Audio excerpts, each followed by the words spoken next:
Es Navidad un tiempo, una manera de festejar la vida del verano, una forma de hacer obligatorio el mensaje de paz en un regalo, un tiempo de realzar con falsedades la mentira sutil de todo un año, de jugar al pesebre mientras muere el soplo de verdad que hay en los labios.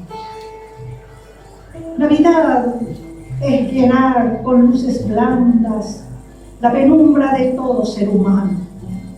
Es ornar de oropeles los ramajes de un árbol nunca nuestro y siempre extraño. Navidad es la historia repetida que, de tanto saberla, la ignoramos, que nos cuenta de un Dios cuya memoria es un perfil de barro sobre el patio. Navidad es una infancia muerta entre flores de coco y de quebranto, y es un poco de pan que ha sido dulce porque supo llorar el Padre un año.